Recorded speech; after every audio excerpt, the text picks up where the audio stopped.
Andito na naman tayo sa nagbabagang showbiz balita. Panoorin natin ang video ni Heart Evangelista Escudero kung saan ay nag-outtaking siya sa Senate of Philippines dahil itinagara siya na bilang presidente ng Senate Spouse of Foundation Incorporation. Panoorin natin ang video niya.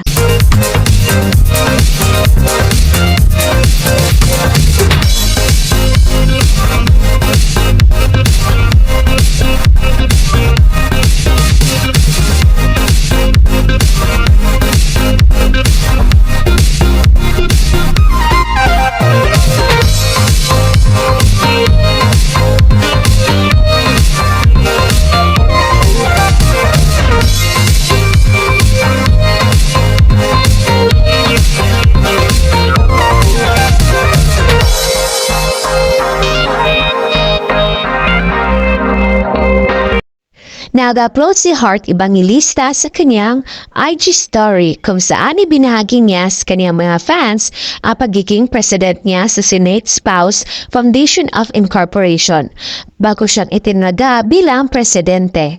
Dahil ang kanyang asawa na si Senador Chis Escudero ay isang presidente na sa Senate at ito ay bago pa na italaga at itinaga din si Heart Evangelista para sa Senate Spouse at masayang-masaya siya dahil may katungkulan si Heart sa Senate.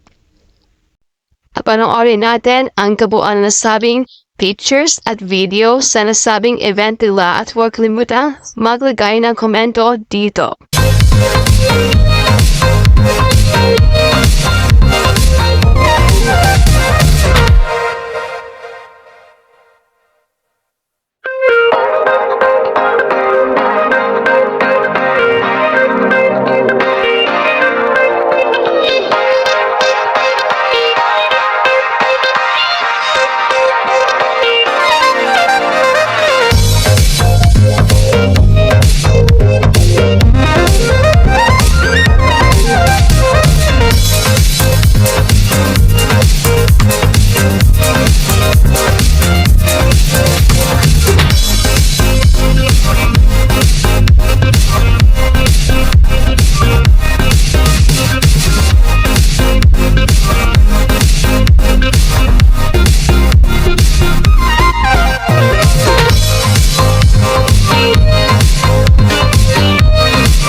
Thank you sa panonood sa nasabing video ni Heart Evangelista sa kaniyang pagkatalaga bilang Senate President ng spouse. And for more showbiz update, don't forget to like, subscribe, and share.